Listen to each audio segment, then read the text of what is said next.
evening. I am the Maven of the Eventide.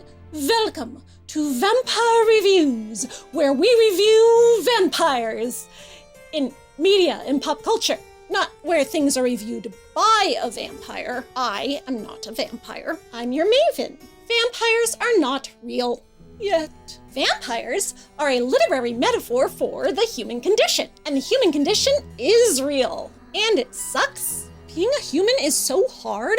We have all these morals and ethics and conscience, and then all these desires that conflict with them. Some people do it better than others, but what is better anyway? Some people are happier than others, but at what cost? There is no ethical consumption under, well, anything? Even nature? Even the circle of life? Is it ethical for the lion to eat the antelope? Ask the antelope. How do we bear it? Well, we must. Vampires give us a window to the human soul through a monstrous lens. Because existence is monstrous, though also sexy. Because vampires are sexy, and so are lions. Wait, where was I going with this?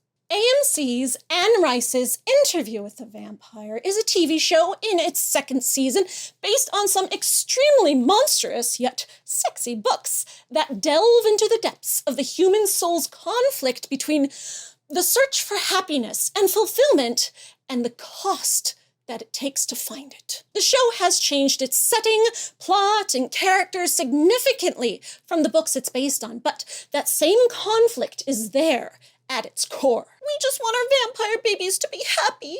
Every single vampire in this story is a monster who has done horrible, unforgivable crimes against humanity, nature, morality, and yet they are still people, just like us, who at the bottom of everything just want to feel loved and secure in their existence. And it's our good luck that we get to watch their messy and monstrous vampire ways of trying to get there. Because some people apparently still need to hear it, comparing the show to the books isn't saying the show is worse than the books or bad. It's just fun. We have fun comparing things, okay? It's my hobby and my job. Yes, I have somehow made a career out of this. And if you would like to help support my very unconventional vampire internet job, you can do that by joining my Patreon. The link is in the description. You will be part of making videos like this possible and also get the chance to see all my videos first before they go public on YouTube. More vampires, more! Episode 12 is titled, Don't Be Afraid, Just Start the Tape. This is a line from the very beginning of the book, when Louis and Daniel are first sitting down to begin the interview. In the show's context, that would be their first interview in 1973, where Louis only told Daniel about half of the story before Daniel asked to be made a vampire, which made Louis enraged, and he attacked him. The episode opens in Dubai with Louis and Armand smiling at each other as they wax nostalgic over the honeymoon phase of their romance. Louis tells us that once he and Armand realized their proper roles with each other, they settled into a happy lifestyle. Proper roles, aka Louis being Armand's dom top. After 3 years of dating, they finally figured out what it took for Louis to commit to being Armand's full companion, and that was BDSM. Like I told you last week, this wasn't their relationship dynamic in the book at all, but the show felt pressed to distinguish their romance from Louis' with Lestat's. So they added in this element of Louis being the aggressively dominant one, and Armand feeling fulfilled by serving him. In the book, the two relationships were distinguished by Lestat's being full of bitterness and resentment over secrets withheld and restraint and unfulfilled longing, while Armand's was gentle and open with no secrets and the free exchange of knowledge and vulnerability. But the show has made it kinky. Even though Louis in the book would never enjoy the S&M dynamic, book Armand would. He was such a malleable character and so desperate for love that he would happily become whatever the other person needed or wanted if it meant he got to keep them. If Louis was the one who wanted to be the sub, Armand could have just as easily domed him, as we know he is capable of from all his years ruling covens with an iron fist. But this Louis needs soft, gentle, obedient, the opposite of all the things Lestat was in season 1, or at least he thinks he does. When Daniel accuses Louis of using vague language as a way to keep emotional distance from a troubling topic,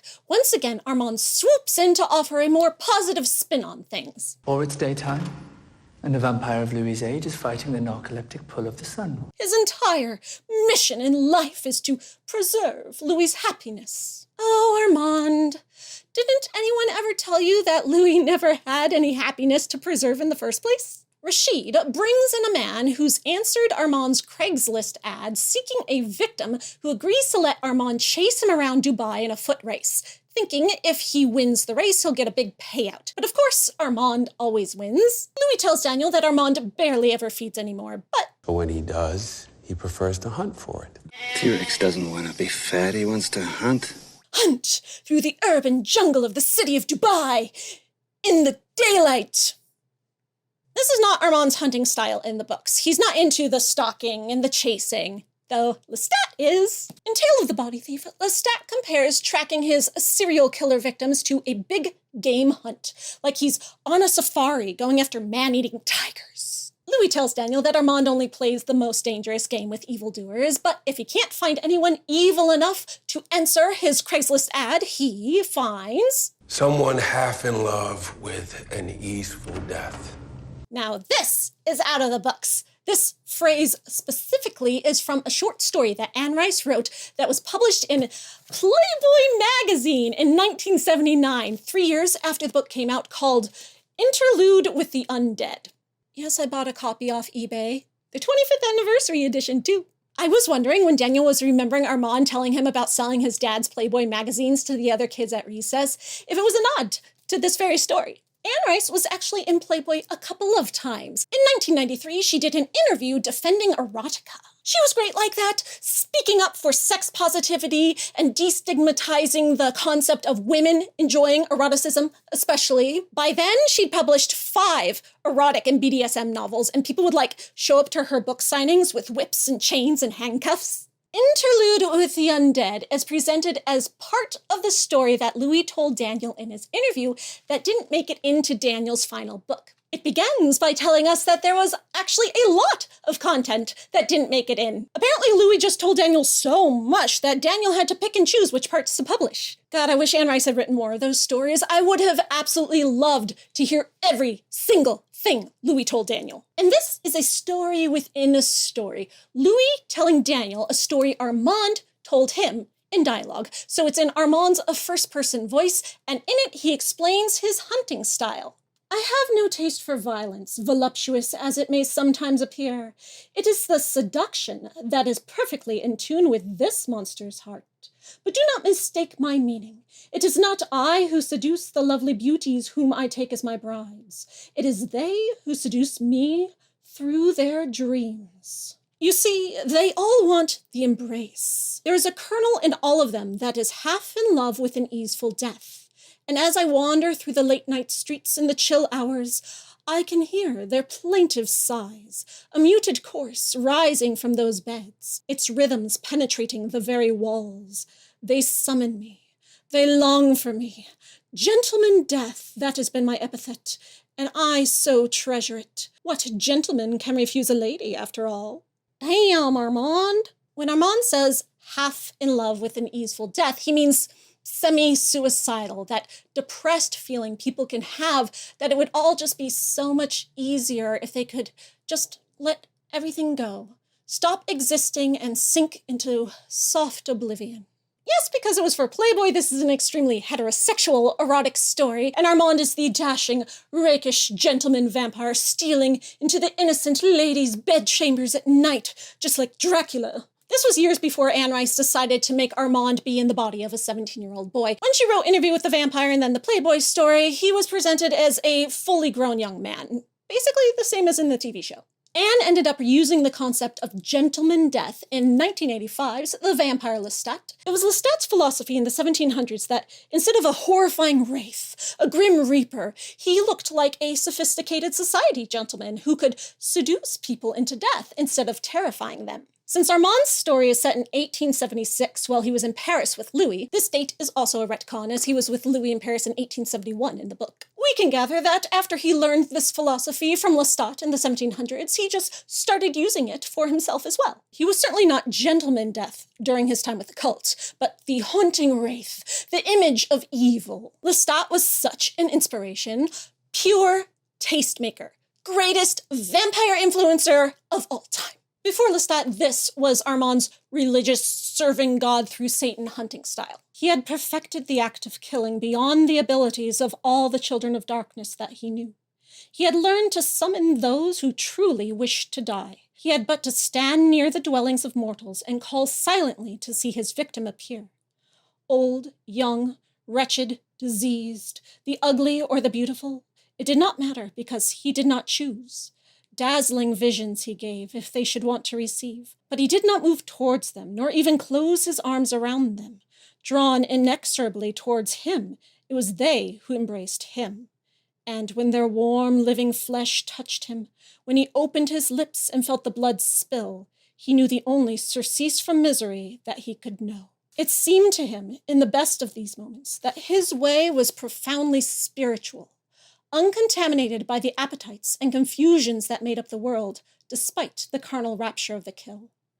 In that act, the spiritual and carnal came together, and it was the spiritual he was convinced that survived. Surcease from misery? Oh, come on, Anne, you should have just owned it and have him say surcease from sorrow. Well, I guess Edgar Allan Poe's The Raven was still 64 years away from being written yet when Lestat was learning these things from Armand. Don't want to be anachronistic. By modern times, Armand is either just gone back to the old style, done with playing the seductive rake, preying on innocent maidens in their bedchambers at night. Or Anne Rice just decided that the Playboy story wasn't going to really be canon after all, because in Queen of the Damned, in 1985, it's Armand had stood quietly outside the building, scanning it, waiting for those who wanted to die. That was the way he liked to do it. You could call to them silently and they came out, and the death had a serenity to it. He tried to show that trick to Louis long ago, he'd said, but Louis had found it distasteful. And sure enough, the denim-clad cherubs had come wandering through the side door, as if hypnotized by the music of the Pied Piper. Yes, you came. We knew you'd come. Dull, flat voices welcoming Armand and Daniel, as they were led up the stairs and into a parlor made of army blankets on ropes, to die in this garbage in the sweep of the passing headlights through the cracks in the plywood. Of course, Louis found it distasteful. Louis can't stand thinking about his victims as people in any capacity. The idea of justifying his killing with any kind of morality to make it less bad just feels entirely wrong to him. Worse than just killing randomly, because who is he to say who deserves to die? Then, by like the mid-90s, Armand is hunting evildoers and not making it serene at all, like ripping off people's faces and stuff. But the Armand here in Dubai isn't to that point in his life yet. This triggers even more flashes of buried memories for Daniel of the time in San Francisco during 1973. But this time, Louis is reading his thoughts, and he is just as confused and intrigued as Daniel is. So they decide to take the time that Armand is out to revisit their memories of the first interview. Daniel is suspicious there's more to the story he remembers or was told because it's out of character for Armand to spare a human life. So why would he have saved Daniel's? Louis says, Armand could see I was partial to you. Armand preserves my happiness, even when I don't or can't. He had a hunch you might prove fruitful in later times. What a weirdly scripted sounding thing to say, Louis. Like it's a speech you've been practicing over and over again, and Daniel isn't buying it either. Daniel's first big concern is wanting to know if he and Louis had sex that night.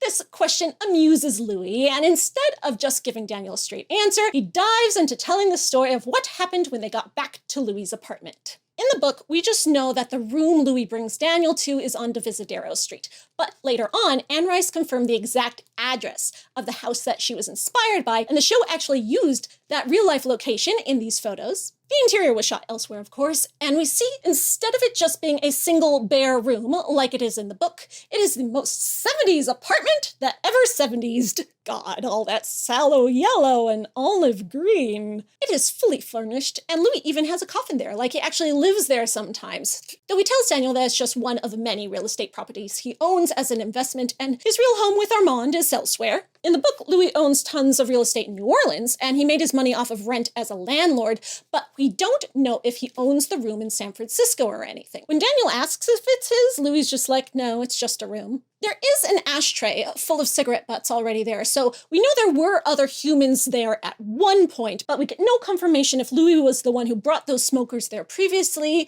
or if he's just stolen some random person's room for the night, since he never likes to talk to his victims or think of them as people and would not spend time with people in person and then not kill them. My guess is that he had previously killed the owner of the room, so it was just like a place he knew would be empty that night. Instead of being a landlord, this Louis is a flipper. He says he has a good sense for what will become valuable in the future, and since he's immortal, he can buy properties in rundown areas, wait years for the neighborhoods to be gentrified, and then sell the places for a huge profit. Just like he was doing with artwork back in Paris. A vampire has all the time in the world to wait for investments to appreciate value. Daniel asks if Louis brings guys back to the apartment and has sex with them in the coffin, and Louis says, sometimes. At this point, Daniel just thinks Louis has some kind of vampire impersonation kink, and since he came home with Louis intending to offer sex in exchange for drugs, he's ready to roll with it. Louis offers him a veritable smorgasbord of drugs to choose from. We know that in season 1, Daniel was into heroin, but tonight he does coke and quaaludes, mixing uppers and downers to get through a full night of interviewing. In the book, all Daniel did during the interview was smoke cigarettes and take a few sips out of a flask that he brought with him. There was no mention of him being into drugs at all. Though he does become quite an alcoholic over the next decade while he's dealing with Armand being his devil's minion. But since the show needs a reason for Daniel to believe why his memories of the first interview were fuzzy, they made him a hard drug user. Which is apparently Louis' type, considering he keeps all these drugs on hand for his guests. Well, you know, it was the 70s. It was much easier to get away with murder if your victims were drug users. Vampires in the show's universe drink alcohol and smoke cigarettes. But when Daniel offers Louis some of the drugs, he says, "Cocaine's a fun boy's drug. I'm not fun." Well, ain't that the truth? Louis de Pointe-du-Lac, the Eeyore of vampires. But this makes me think that either vampires in the show can't take drugs, like they can smoke and drink. Interesting that would be where they draw the line, or Louis is just too straight edge for them. The way Louis standing here against the window is also a pose straight out of the book. Daniel comments that Louis' mood has turned dark and broody and offers him sex to cheer him up and pay him for the drugs, but Louis says that all he wants is to do the interview. Back in Dubai, Daniel is relieved to learn they didn't have sex after all, even as Louis mocks him for it. Louis asks him if he wants to have sex now, but Daniel, of course, is not interested. He doesn't have to sell his body for drugs anymore, and in season 1, he claimed that was the only reason he ever had sex with men.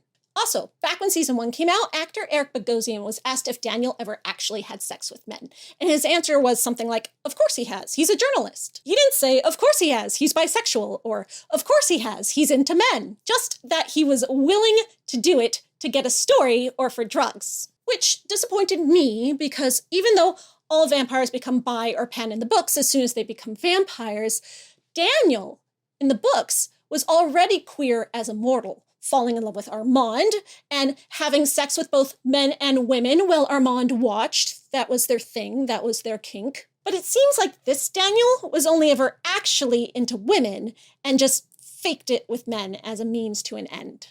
San Francisco. Psychedelics, disco biscuits, angel powders, and young men. Huh. So maybe Louis was doing all those drugs, just not cocaine? I guess he doesn't consider psychedelics a fun boy's drug. Louis told us previously that in Paris, he and Armand would bring men home to share, to have sex with together and then eat. But it seems like in the 70s, Louis is to the point of doing that alone. He invited Armand to join them when they were at the bar, but Armand declined. So, even though Louis was jealous of Lestat having sex with Antoinette in season 1, even before it became any kind of repeated thing or affair, it seems having sex with humans is okay in Louis and Armand's marriage this time. Louis feels much more secure with Armand. That's because he's the dom in this relationship, and Armand is his bitch. In the books, vampires don't get jealous of their companions just fooling around with humans, because they're just humans. Unless they have plans to make the human into a vampire, those relationships are meaningless to them because the humans are always disposable. They're toys, games, never any kind of threat to their companionship, even in the rare times that they don't end up dead. A human can't coexist with a vampire for any length of time without losing their sanity, so there'll always be temporary relationships one way or another. Also, of course, vampires exist outside of nature, and the human concept of monogamy isn't important to them the way it is to some humans. Back into the flashback, Louis tells Daniel that he experienced a sexual liberation in Paris in the 1940s. So maybe if he was with Lestat now, he would have been cool with Antoinette by this point. Pour one out for poor Antoinette. Lestat did her so dirty, was so cold with her. He claimed he revered her musical talent, but he treated her with such disrespect. Was it because she was a woman this time? In the book, he was much more tender and loving with Antoine, enraptured by his music, never cruel to him. Daniel still doesn't believe Louis actually a vampire, so Louis proves it to him by zipping across the room and baring his fangs, snarling at him threateningly. This is taken from the 1994 movie, where it is his super speed that makes Daniel believe in vampires. In the book, all Louis does is walk up to the light bulb, pull the chain, and just stand there. As soon as Daniel sees his face, he just looks so inhuman that he at once believes he's a vampire. This is why vampires in the books can't even mingle with human society in well-lit places, unless they hide their skin with makeup and wear sunglasses to cover their eyes, which some of them do, though even just their movements and aura still confuse and frighten humans if they get too close. The vampire moved towards the table and reached for the overhead cord. At once, the room was flooded with a harsh yellow light, and the boy, staring up at the vampire, could not repress a gasp. His fingers danced backwards on the table to grasp the edge. "Dear God," he whispered, and then gazed speechless at the vampire. The vampire was utterly white and smooth, as if he were sculpted from bleached bone, and his face was as seemingly inanimate as a statue, except for two brilliant green eyes that looked down at the boy intently, like flames in a skull. But then the vampire smiled almost wistfully, and the smooth white substance of his face moved with the infinitely flexible but minimal lines of a cartoon. "Do you see?" he asked softly. And oh yeah, Daniel sees. That's all he needs to see. Daniel tells us in a later book when he meets Armand for the first time, if you looked closely enough at these beings, you could see what they were. It had been the same with Louis. No, they weren't living. They were ghastly imitations of the living. But considering the TV show and the movie have vampires being played by humans who just look human for the most part, they had to do something different to convey the alienness to both Daniel and the audience. So super speed and snarling it is. Louis in the book never snarls. But the speed thing with Daniel is from the book, just at a later point. About halfway through, Louis reaches across the table to wipe cigarette ash from Daniel's lapel, and Daniel's like, "Whoa! Did your arm just get like weirdly long there? How did you reach me without leaning forward?" Louis says he did lean forward. He just did it too fast for Daniel to see, so it created this illusion of his arm stretching like Elastigirl. Daniel's jittery fear here is a much exaggerated version of how he reacts in the book, but then Louis says the same exact thing to him, which is our title drop. Don't be afraid. Just start the tape. You weren't always a vampire, were you? No. I was a 33-year-old man when I became a vampire. And how did it come about? There's a simple answer to that. I don't believe I want to give simple answers. I want to tell the real story. Back in Dubai, Daniel tells Louis that there was more to the interview than Louis just finding the idea of doing it a fun diversion. That there was a deeper emotional need in Louis to get his story out, that he was floundering, that he was lonely. In the book, yes, he had broken up with Armand and was completely alone. But in this version, he and Armand were still together. And yet, Louis was lonely? First, Louis playing with his young men alone now instead of the threesomes they used to have in Paris. Now this? Trouble in paradise? What's the next thing you remember? You eviscerating Lestat.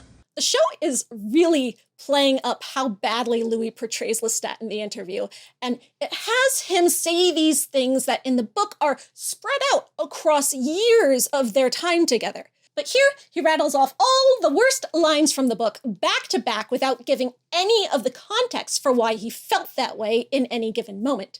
Just the pure insults out of nowhere, and he delivers them with much more emotion and anger than he says any of these lines in the book. In the book, Louis has a dry wit, a cool, calm snark, giving Burns with an elegant gentlemanliness that only someone with true Southern charm could pull off. Here in the show, he's passionate, he's raving, and the interview now does seem about unloading all of his resentment about Lestat instead of focusing on talking about himself and the way becoming a vampire changed his perspective on life. Well, I'm never going to complain about changing things to make them be all about Lestat. Keep raving, Louis. Hate is not the opposite of love. We all see right through you. You still got it bad for your ex. For all that Lestat boasted about his love of music, he played without an iota of feeling. Like an automaton with all the emotional acuity of a monster. Yes, this is what I was telling you about last week. In the book, it goes, he pressed 2 chords with his hands. He had an immense reach, and even in life could have been a fine pianist. But he played without feeling. He was always outside the music, drawing it out of the piano as if by magic, by the virtuosity of his vampire senses and control. The music did not come through him. It was not drawn through him by himself. Yeah, Lestat has never really been a musician. The musicians were Nikki and Antoine. Lestat likes music, but the same way as Anne Rice liked music, as a consumer, not as a creator. People tend to think of Lestat as especially musical because of the whole rock star thing, but no, he had a band that did most of the music part. He wrote the lyrics. He is a writer, a poet. His lyrics were poetry. His talent is with words, not melodies. The words come through him. He is never outside the words. Louis is acting like he's drunk here, or high, so did he do the drugs after all? Or maybe he's just drunk on the catharsis of shit-talking Lestat for the first time in decades. I was a moron. Will you, do the fang thing again? In the book, it's the arm thing. After Daniel freaks out about Louis reaching across the table without moving, Louis does it again to show him, but Daniel isn't excited by it like he is here in the show. He's frightened.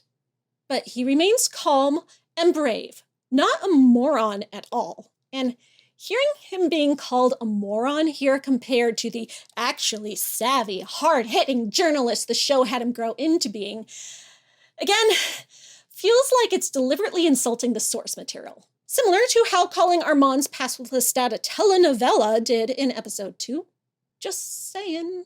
In the book, Louis tells Daniel his whole story, with its ending of incredibly depressing and anticlimactic despair. And then he says, and that's the end of it. There is nothing else. Daniel refuses to accept it and asks Louis to give passion and feeling and adventure one more chance by making Daniel a vampire. Louis very calmly is like, oh, I failed to get the meaning of my story across. But there's one last thing I can do to show you. And he quietly pulls Daniel into his embrace and whispers, do you see? Then bites him while looking as tranquil as someone in sleep. And oh yeah, Daniel sees. Here in the show, Louis only gotten less than halfway into his story, to the point where Claudia tried to leave him the second time to go to Europe in episode 6, and he felt suicidal. He wasn't feeling suicidal in the book, just resigned to his dreary fate. Daniel berates him for his weakness in wanting to give up on his magical vampire existence and asks Louis to make him his new companion so they can try a new life together. And then Louis detonates, and instead of the tranquil embrace, it's a snarling, violent attack. But before we see Armand show up to save Daniel's life, the last thing they both remember about that night, we cut back to Dubai. This Daniel has had a scar all his life to remember Louis' bite, but in the book, it wasn't a chunk missing. It was just 2 puncture wounds, and then they completely disappeared from his skin because vampires will heal and hide their bite marks on their human victims by pricking their finger or their tongue and rubbing a tiny bit of the magical healing vampire blood on them, and then they just go away. So either that's not a thing in this version, or Armand and Louis just decided not to do it for Daniel for some reason. Daniel tells Louis about the Talamasca file on his computer with the cleaned up audio of the first interview. Though he lies and says his assistant was the one who cleaned it up, somehow still keeping the Talamasca secret even though Louis can easily read his mind? Yeah, maybe Louis just good about respecting people's privacy. In the books, some vampires do that. They never peek into people's minds without permission, not wanting to be rude. Marius is one of them. The first thing we learned from the new audio was that Armand didn't save Daniel's life on purpose. He shows up at the apartment and finds Louis draining a guy full of drugs. So he separates them immediately, afraid of how the drugs would affect Louis. He doesn't care about Daniel at all, just throws him into a wall to get him away from Louis. But just like in the book, Daniel somehow ends up surviving this all on his own. Fun fact, this was the very first scene actor Assad Zaman filmed as the vampire Armand this season. They just threw him right into the deep end with the character after he spent all of season 1 pretending to be Rashid. While Daniel's passed out, Armand tells Louis how upset he is that Louis lost track of time and stayed at the apartment past sunrise while Armand was home alone waiting for him like a neglected housewife. But if Louis wasn't high before, he sure is now from the drugs in Daniel's blood. Too high to have a rational conversation, and it develops into an epic bitch fight. Out comes gushing all the resentments for each other that have built up over the past quarter century of their relationship. Apparently, Louis does extreme dangerous behavior like this about 3 times a year, and Armand is frustrated with always having to clean up after his recklessness and only receiving meaningless apologies in return. This isn't something that's part of their relationship in the book at all. In the book, Armand is so frustrated that Louis is so lifeless that the passion he fell in love with him died after Paris, and Louis has been living his life sleepwalking, dead inside. Armand keeps waiting for that life to come back to Louis, but it just never does, no matter what Armand tries. He even takes Louis to see Lestat in New Orleans, and even that doesn't work. Louis tells Armand, "When I came to Paris, I thought you were powerful and beautiful and without regret, and I wanted that desperately. But you were a destroyer, just as I was a destroyer, more ruthless and cunning even than I. You showed me the only thing that I could really hope to become, what depth of evil, what degree of coldness I would have to attain to end my pain. And I accepted that. And so that passion, that love you saw in me was extinguished, and you see now simply a mirror of yourself." Burn!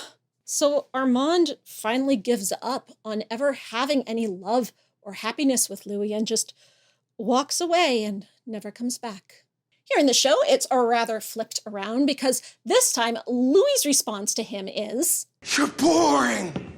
You are so boring!" He feels suffocated and understimulated by Armand. Talking to Daniel for the night was exciting and fascinating for him in comparison. This Louis wants life and passion and excitement. In the book, he was just too depressed to care at all. All that spark gone. Here, Armand is not seeing a mirror of himself and Louis. They are at pure odds. Louis wanting chaos and stimulation. Armand just wanting safety and comfort. Armand in the book would have loved to see this rise of passion come out of Louis, even if he's being mean and angry. The whole reason he took Louis to see Lestat in New Orleans was because he thought it would make Louis angry. He thought Lestat would tell Louis that Armand was the one behind Claudia's death all along, not Lestat or Santiago, and that some fire would come back into Louis from hearing that. Armand would have accepted that. Anger, fury, anything over the dull lifelessness their life had been for so long. But Louis actually had already known all along everything that Armand was responsible for with Claudia, and he still didn't care enough to get angry about it. So here, what Armand wants is now the opposite. A little less passion and anger and fire, please. Softest, beigest pillow of a vampire indeed. Now he's just the responsible put-upon one in the relationship, while Louis is the one flying off the handle. Armand is super upset when Louis tells him that 10 hours with Daniel was more fascinating than decades with him, and he goes still, which makes Louis say, "There it is.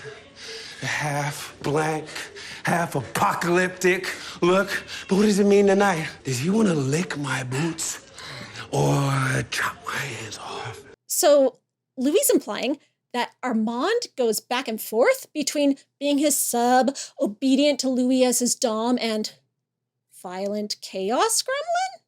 The chopping hands off thing is something that Armand did in the books, but not to Louis. Are we supposed to take this to mean that he's done it to Louis now, too? In the book, when Lestat leaves Nicky and Armand behind in Paris in the 1700s, Armand is part of the new theater coven, oldest and most powerful, but he's not really the leader. Nicky is more of a leader than he is. Nicky is the one who invents the concept of the Théâtre des Vampires, writes all the plays, designs everything about their lifestyle, and all the other vampires follow him as their mad genius leader. But the mad part isn't hyperbole. He is actually extremely mentally unhealthy, and he often puts himself and the coven in danger of being exposed. In these cases, Armand would step up and take charge, handling Nicky and punishing him to keep the other vampires safe. It gets worse and worse over the course of 10 years until Nicky is so out of control that Armand resorts to chopping off his hands so that he can't play his violin anymore. This works to calm Nicky down, but too much. He's finally so depressed that he wants to end his life. He asks them to build him a bonfire, Armand gives him his hands back, and Nicky jumps in. With vampires in this universe, if you chop off a body part, even a head, you can just stick it back on. The best way to do it, though, is to lay the piece very close to where it came off of, and the magic vampire blood inside of it will reach out its tendrils and sense exactly where it's supposed to go. And it will wiggle the body part over on its own to fit back perfectly where it belongs, each vein and tendon reconnecting just how it's supposed to. Vampires who don't know this try to shove the body part back on, and then it heals all wonky and it has to be ripped back off again so that it can be done right. The vampire organism has sort of a mind of its own, like Amel's spiritual nanoparticle tendril energy.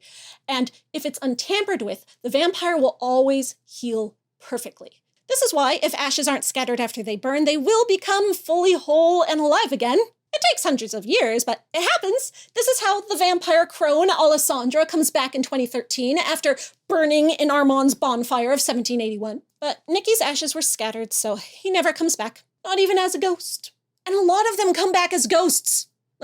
Even Magnus comes back as a ghost. So has this Armand been taking Louis's hands and then giving them back to him? Or has Louis just seen him do it to other people?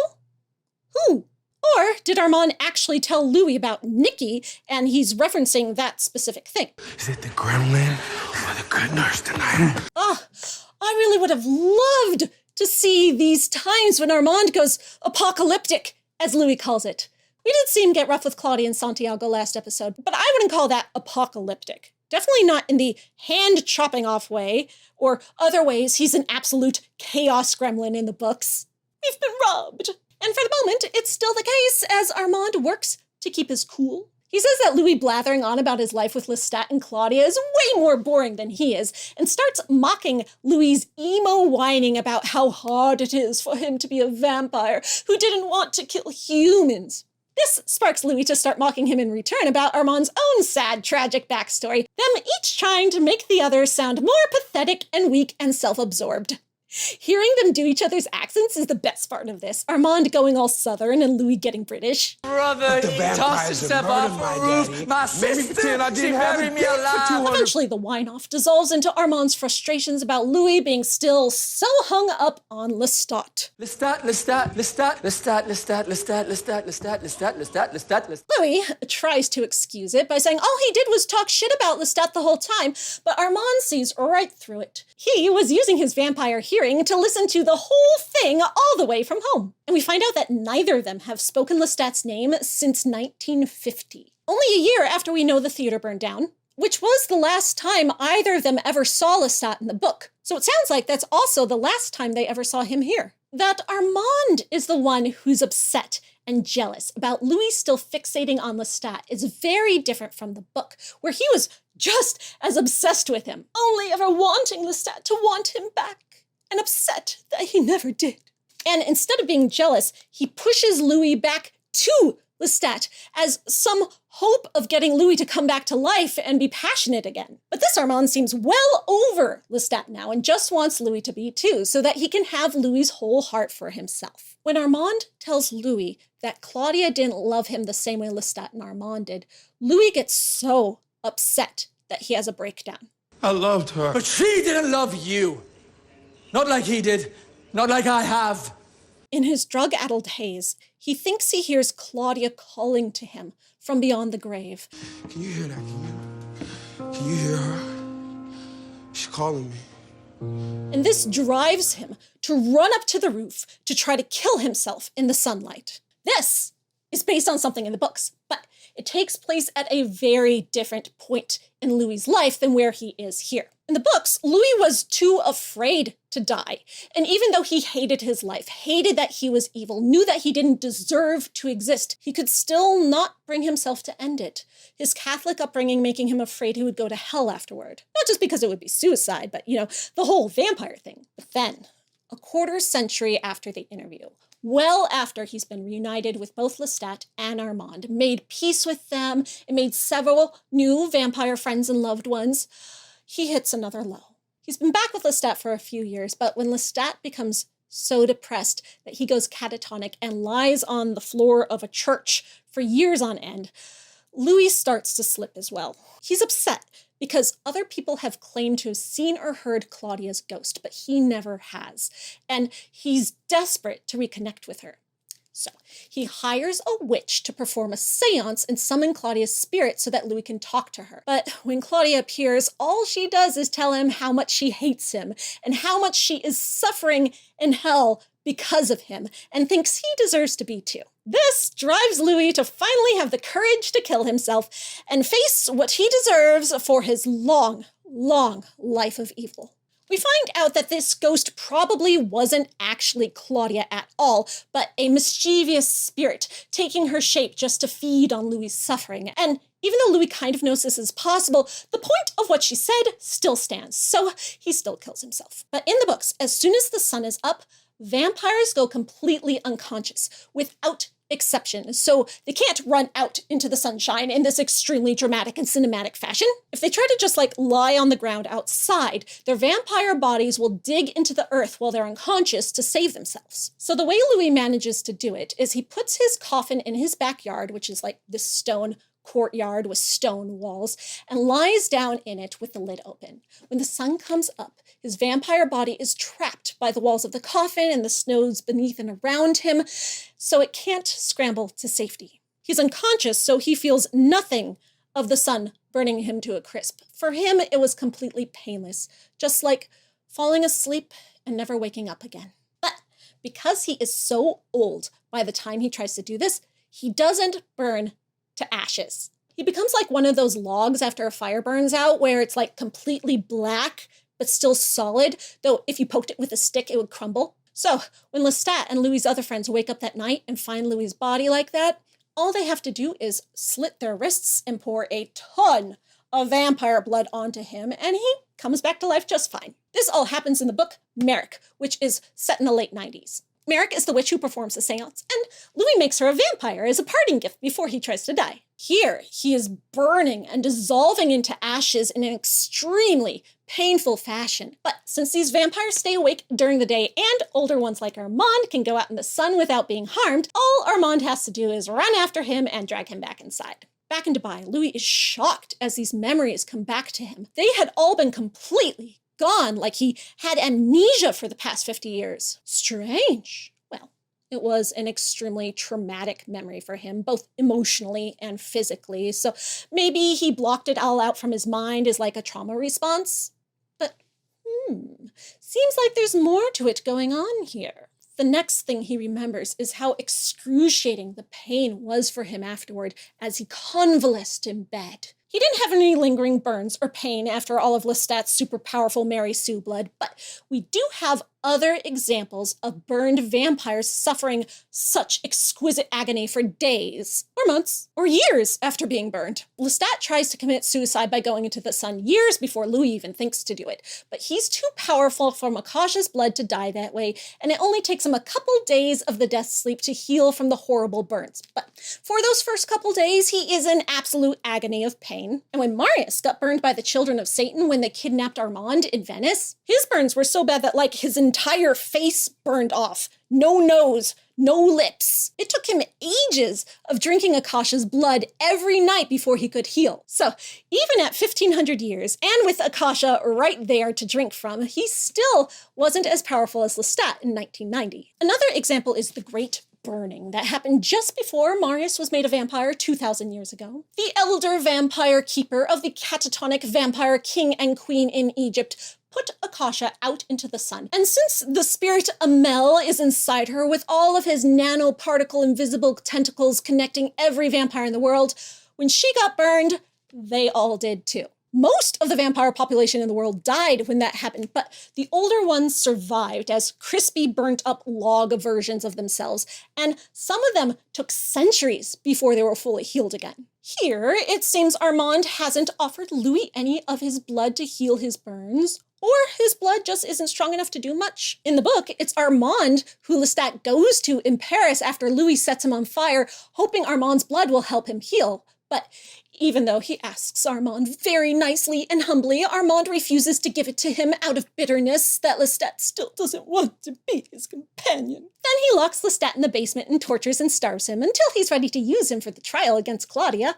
But since we didn't see that part of the story in this season, either the show has changed it so that never happened, or Armand's been keeping it secret this entire time, and we don't know if his blood would have done the trick or not. Not that it would have mattered, because Lestat in this version was never set on fire at all, not even a little bit, as a treat.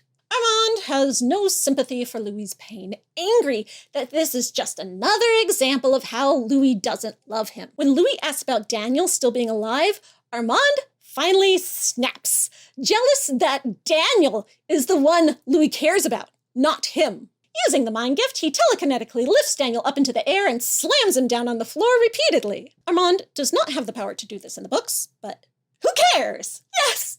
Here it is! Finally, the gremlin is out! It is showtime! In Dubai, Daniel is also struggling to try to remember those days. He too has had amnesia about everything after Louis biting him for the past 50 years. Recall that chapter of Queen of the Damned I told you to remember? The story of Daniel, the devil's minion, or the boy from Interview with the Vampire? Well, the time has come and we are diving right in. In the book, after Daniel somehow survives being bitten and drained by Louis, he takes a road trip to New Orleans to look for Lestat, still desperate to become a vampire, and sure that Lestat will make him one since he just gives out the dark gift like candy. Seriously, 9 fledglings this guy had? He finds Lestat's house, but it's empty. He doesn't know that Lestat is taking a 50-year dirt nap underneath the foundations, but Armand does, and he's been hanging around the house for decades waiting for Lestat to wake up. When Daniel gets there, Armand knocks him out and then locks him in a cellar for 3 days while he goes off to listen to the tapes. He's not upset by what he hears or by the fact that Louis did the interview at all, but he is intrigued. He wants to know what it is about Daniel that made Louis tell him his story when it's not only against vampire laws and very dangerous, but also very against Louis's normally reticent character. So, instead of killing Daniel like he normally would with a human who knows too much, he lets him live. I see why Louis chose you for his confidant. You are naive and beautiful, but the beauty could be the only reason, you know. Your eyes are an unusual color, almost violet, and you are strangely defiant and beseeching in the same breath. I find it rather interesting. Interesting that you know my name and that you're alive. I have never told my name to anyone who is alive. I don't want to kill you. Not just now. I'm going to let you leave here. I want to follow you, watch you, see where you go. As long as I find you interesting, I won't kill you. And of course, I may lose interest altogether and not bother to kill you. That's always possible. You have hope in that. And maybe with luck, I'll lose track of you. I have my limitations, of course. You have the world to roam, and you can move by day. Go now. Start running. I want to see what you do. I want to know what you are. And then they play a game of cat and mouse with Armand, chasing Daniel around the globe for years until they eventually become friends, which leads to them becoming lovers and business partners. And then Daniel drinks himself to death, and Armand can't bear to let him go, and finally makes him a vampire, even though it's something he never wanted to do and would never even do to his worst enemy. It's so horrible being a vampire. In the show, Daniel doesn't have to go anywhere or look for anything because Armand is already right there. And when Armand starts playing back the tapes of Louis' interview, the lines we hear Louis saying are all straight out of the book. But hearing Louis talk about Lestat and how much Lestat would have liked Daniel just makes Armand all the more crazed. Here, Armand can't see why Louis chose Daniel for his confidant, and is ragingly fixated on the fact that Louis said 10 hours with Daniel was more fascinating than a quarter of a century with Armand. But he means to find out. Even though it's not the chase around the world with Daniel pressured to stay interesting to keep Armand from killing him that it is in the book, we get a new, condensed version of this torture that Armand inflicts upon him. This time, Daniel is no longer begging to be a vampire. He seems entirely over it already. He just wants to get away and keep his life. Armand uses the mind gift to keep Daniel's body frozen, moving him around and contorting him into painful positions while he digs into his brain with his psychic powers to scrape through all of Daniel's deepest, most private memories to try to figure out why he's fascinating. And it is amazing. These scenes, this is the exact kind of vampire madness I want in my adaptation. The main difference between the core of this version of torture from the books is that in the book, Armand wanted to know what made Daniel interesting for himself, because he was interested in Daniel. After years of loneliness, finally someone exciting has appeared, a novelty, and it brings Armand back to life in its own way. But in the show, Armand has no interest in Daniel for himself. All this Armand cares about is Louis, and trying to understand why he's not enough for Louis. If he can learn from Daniel to make himself more fascinating, then Louis will want him, and he'll finally have Louis' love for real. Daniel here is just a tool, a disposable prop to Armand. You're going to teach me how to be fascinating. And when Louis tries to order Armand to stop, instead of obeying him as his sub, like Armand has been doing for decades, he slams the door on him. He has snapped, and I love it. And when we cut back to Dubai, we see that Daniel has no love lost for Armand either, only despising him all the more as he remembers the horrors Armand put him through. Fuck your boyfriend. Yes. All elements of the way the torture turned into a seriously messed up romance have been removed from the show, which is disappointing to the fans of the Daniel-Armand relationship in the book. All this dark, scary stuff is great. Yes, so Armandy, but pour one out for the Devil's Minion girlies who have been waiting 3 years to see their ship sail on screen. They're going hungry tonight. All those Twitter and Tumblr theories about how Armand and Daniel secretly had a long relationship in the 70s and 80s that Daniel somehow doesn't remember. Nope, never happened. But hey, we still get the torture, and just imagine all the dark, twisted fanfics this will spawn on AO3, countless stories where the torture will turn erotic. Give it like 3 or 4 days, guys, and all those holes will be filled for you. Louis tries to excuse the horrors Armand put Daniel through by taking the blame himself for how he'd hurt Armand with his cruel words and reckless actions. Well, I guess this attitude is a big part of why the two of them are still together to this day. In order to bring more lost memories to the surface, Louis takes Daniel to his meditation room to do his barefoot in the rocks technique, which I had no idea was a specific thing he'd been doing until now. I thought he was just hanging out, but nope, this is a prescription therapy gravel pit. Armand has given up on learning anything useful from Daniel and resorts to more desperate measures to try to regain Louis' love. He's got a threefold plan. Phase 1. He gives Louis some healing blood and lays on the guilt trip, accusing Louis of having some grand scheme of Daniel making a book out of his interview so that Lestat could find it in a bookstore one day and get so mad about how horrible Louis made him sound that he'd come chasing after Louis, and that's how Louis would finally get Lestat back. This Louis had no such scheme in mind, and I'm not even sure if Armand believes this true or if he's just trying to use reverse psychology on Louis, but that is actually exactly what happens in the book. Louis doesn't do it on purpose to get that result. He doesn't even know Daniel would or does make a book out of their interview. But when Lestat wakes up from his dirt nap a decade later and reads the book, it inspires him to not only write his own book to defend his character from Louis' insults, but to also become a world-famous rock star and share all the vampire secrets he kept from Louis the whole time. The secrets that If he'd only shared them with Louis from the beginning, the resentment never would have come between them, and their life would have actually been happy together. Phase 2 of Armand's plan is saying that since Louis so clearly just wants Lestat, then fine. Armand will pack his bags and set him free, laying it on extra thick, fishing for Louis to beg him not to go. Phase 3 is he says, as a parting gift, he's used his psychic powers to find Lestat's mind across the country and has been telepathically talking to him on the vampire phone. This is a thing that vampires can do in the book, but in a much more limited way.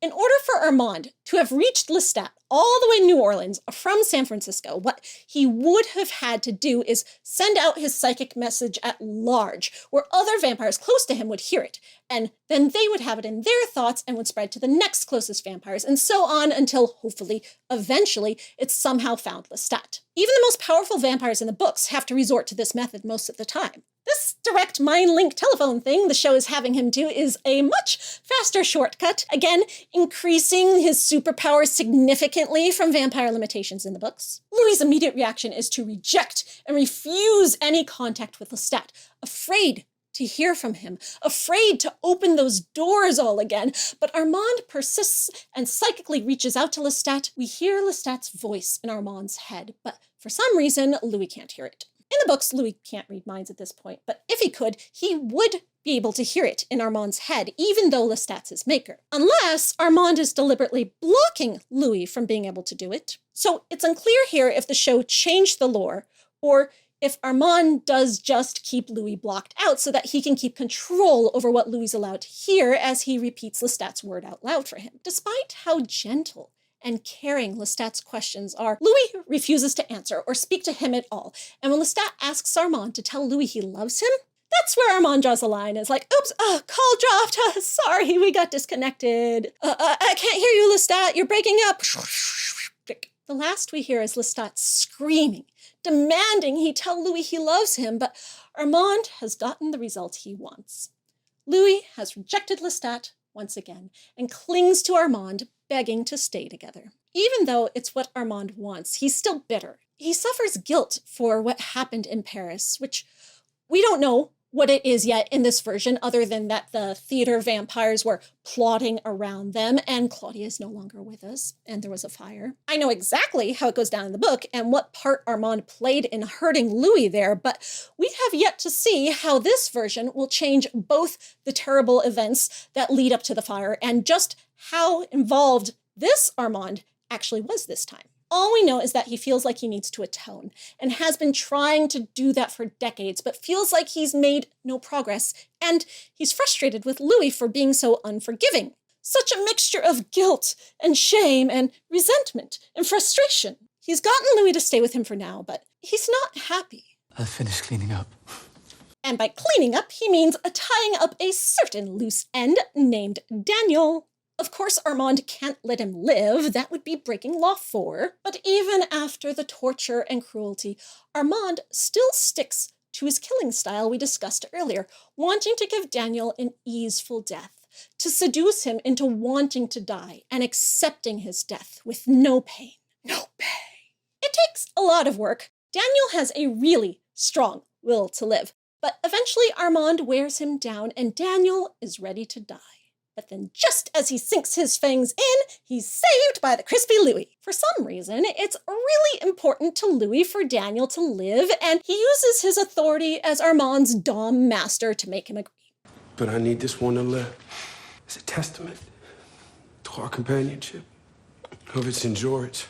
Instead of renewing their wedding vows on a beach in Malibu to save their marriage, they've got a Daniel they let live. But to keep Daniel from losing his sanity from the horror and thereby making that life meaningless, Armand erases his memories of the last 6 days so that he recalls nothing after Louis bit him and thinks he spent that week stoned out of his mind in a drug den. This is sort of something that vampires can do in the book. They definitely don't have the power to glamour people's entire specific memories away like in True Blood, but they can push people's minds to just not notice things, or to think of things as just not important enough to be worth remembering.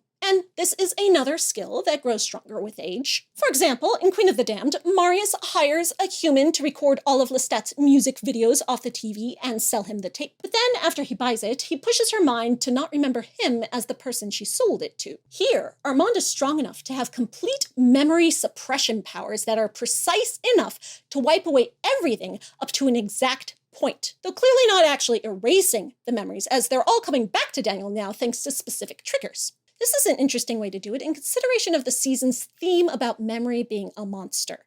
Unlike other vampire media, where vampires can actually completely erase memories without the person ever having a chance of ever getting them back, like using the flashy thingy from Men in Black, here, memories can only be buried. So, all our memories are still inside us somewhere.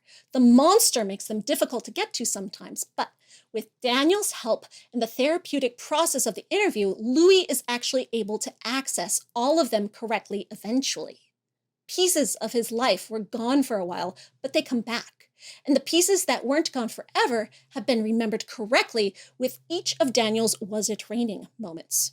But just to make sure they haven't totally ruined Daniel's psyche for the rest of his life, Louis also gives him a motivational speech that Daniel subconsciously clings to as a lifeline for decades later, giving him the strength to always keep his head above water and never fail at his career as a bright young reporter with a point of view. I destroyed 2 marriages. I fucked up 2 daughters, but I stayed a journalist. I was never so lost I couldn't hold down a job. Then, Louis and Armand walk Daniel out of the building, set him free, and neither of them ever see him again until the second interview begins in 2022. No globe-trotting cat-and-mouse years, no tormentor to lovers romance, no blenders or roaches in the microwaves. Louis and Armand stayed a couple, and Daniel got his life together, married 2 wives, had 2 daughters, and became a phenomenally successful journalist. Sorry, Daniel Armand shippers. Their past is gone.